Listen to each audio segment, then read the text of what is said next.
mene jebe to. Evo ga. Da sam bio neki pljopavica, hloša i onda ne bi imao 42 godine staža. Pa znam. U jednoj firmi, Pa vi ste jedini koji radi u noćnoj Pa mori. jedini. Jel tako? Jedini Da. koji ima radni posao, jel tako? Pa je. I Sve ne znam. jebe me, kaj. Ja sam pošten, nisam nikom kukio, nisam nikog ubio, ni... Mogu otići gdje ja hoću, Da, i radit šta ti neće hoćeš. mi niko jeći. Joj, ti si ovaj, ti si ovaj. Ti si Jebi ovo, se. ma da. A to je, Čuj, ono što kažem ja sam sebi. da. Evo ti tu stavi. Kako to rade oni, ja ne znam. Ovako, nema kamere sada.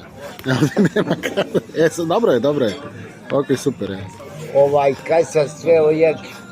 Oni koji kradu, oni se boje ovi policajca. Ja ne. Ja svako jutro ustanem u 4:30 i na posao. Iz posla u stan. Gde u? U stanu dok stanu, sam da. imao. A to ste išli peške ili bus ili tramvaj ili šta? Imali ste blizu posao ili ne? Pa da, Mogu vas stikat ili vas moram vikat? ma slikaj.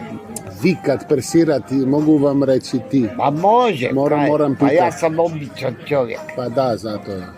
Stariji ste, pa ja poštujem svakog starija. Jebem. Bez starca nema udarca. Jel tako?